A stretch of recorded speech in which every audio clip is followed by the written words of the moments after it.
Okay. Uh, we're going to do a reaction of this.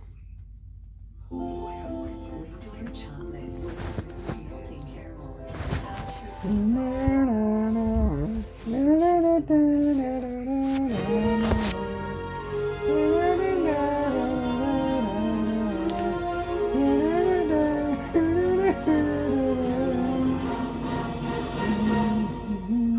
So I'm just going to take a wild guess and say the comments in the last video I did, Thor the Dark World, are probably not very positive. I'm also going to take a guess that people are going to say, well, what did you want? What were you actually looking for?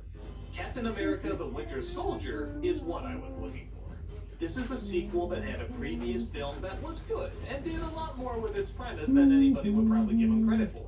And the sequel dives even further into it. It takes the drama, it takes the characters, it takes the story, and it ups it to 10. When this film came out, nobody was expecting much. Yeah, it looks like it'd be fun. Okay, let's go in, see Captain America kind of do his thing. You know, it's not Avengers, but I'm sure it'll be good. Everyone was blown away by how much work and effort went into this one. The development, the twists and turns, the action. Holy smokes, this is actually a great comic book movie.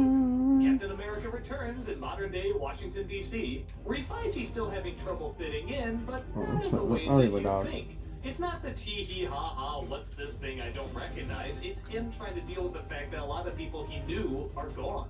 It actually opens with him visiting his old girlfriend who's mentally and physically fading away. And you know what? It's kind of a tearjerker. This is a woman who was really likable in the first film, has her own show right now, and then suddenly to see her like this, it's sad. You really freaking feel something from this.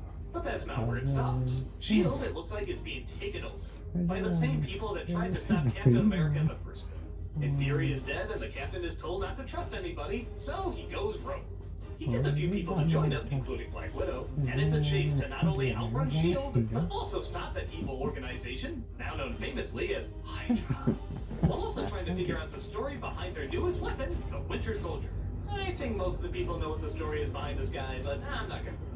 Okay, so this is about as standard a filler in-between plot that you can get. The idea of being chased down by the people you work for is recycled.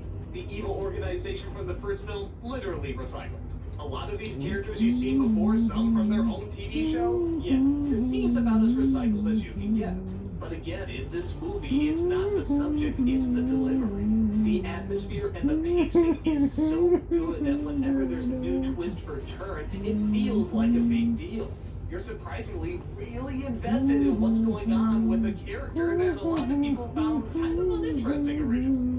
Because it knows what to talk about to make him interesting. It talks about how he has a hard time fitting in. It talks about how he has a hard time figuring out who's on his side and who isn't. It takes the fact that he is such a Boy Scout to its advantage. Because he likes working for people and he likes doing good, the idea that he hasn't been doing good or is going to continue not to do good is something that would make him feel really bad, and you would feel the turmoil in that.